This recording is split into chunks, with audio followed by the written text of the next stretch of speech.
Nung nakaraan ay pinasukan ng tubig yung gearbox ng Honda ADV 160 ko. At shinare ko na rin doon kung paano yung ginagawa ko kapag pinapasukan ng tubig yung gearbox or yung final drive casing ko. At ngayon ay susolusyonan ko naman kung bakit napapasukan ng tubig yung gearbox. At umorder na ako sa online ng tamang piyesa para masolusyonan natin to. At ito ngayon gagamitin natin, Black RTV Silicone Gasket Maker. At dito ngayon sinubulan ko ng baklasin yung airbox para nga malinis ko na rin yung loob. Ang gamit ko na air filter dito ay yung Koso na washable. Pagtapos nga ng ulan season na to ay magpapalit tayo ng airbox cover yung smoke na para kitang-kita yung air filter. At dito ay tinuturo ko kung saan ko ilalagay yung silicone maker. At dito nga tinetesting ko kung saan ba dumadaan yung tubig. Buti na nga lang at hindi ako pinahirapan at nagpakita agad siya. Bago ko nga ayusin yung airbox ay sinimulan ko na munang linisin itong air filter. Sayang din kasi nakabaklas na kaya nilinis ko na rin. At tinuyo ko na nga agad yung pyesa para mas mapabilis yung proseso. Ang gamit ko pala ditong vacuum blower ay Black & Decker na pang sasakyan. Madalas makikita mo to sa mga car washan. At tinuyo ko na rin tong air filter para pag natuyo na yung gasket maker ay okay na at pwede na nating isalpak. Ito rin kasi yung kagandahan sa washable air filter ay lalaban mo lang siya at pwede mo na siyang gamitin ulit. So ito pala itsura nung before bago ko lagyan ng gasket maker.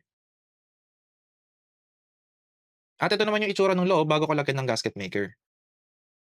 So ano pang hinihintay natin? Banat na. May nakita nga rin akong rain slip na kasama at para to sa windshield ng mga sasakyan. Madali lang naman gumamit nito guys, babasahin nyo lang instruction na nandun sa packaging. Dito ay kokoberan mo lang yung mga singit-singit. Para ka lang naglalagay ng icing sa cake. At gusto ko lang i-share sa inyo guys sa sobrang bango nitong product na to. Sa sobrang bango nga guys, gusto ko nang ipasok yung nozzle dun sa butas ng ilong ko. De joke lang guys, sobrang baho talaga nito. Wag nang gagawin to sa loob ng bahay nyo kasi magagalit sigurado yung misis nyo. Mamaya maghiwalay kayo, ako pa yung maging dahilan. At pati nga dito sa loob ay nilagyan ko na rin para siguradong hindi na talaga pumasok yung tubig. At ganun-ganun na nga lang guys, ay natapos natin lagyan ng gasket maker itong airbox. Kung makikita nyo guys, pangit lang siya tignan sa video. Pero kung makikita nyo sa personal guys, ay sobrang pangit niya talaga.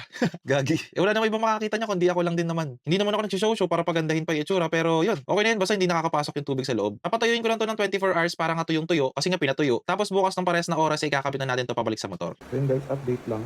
Ayun, umuulan na. Inaumagahan na to. Natuyo na yung ano natin guys. Yung nilagay natin kagabi. Tuyo na yan kahit hawakan mo.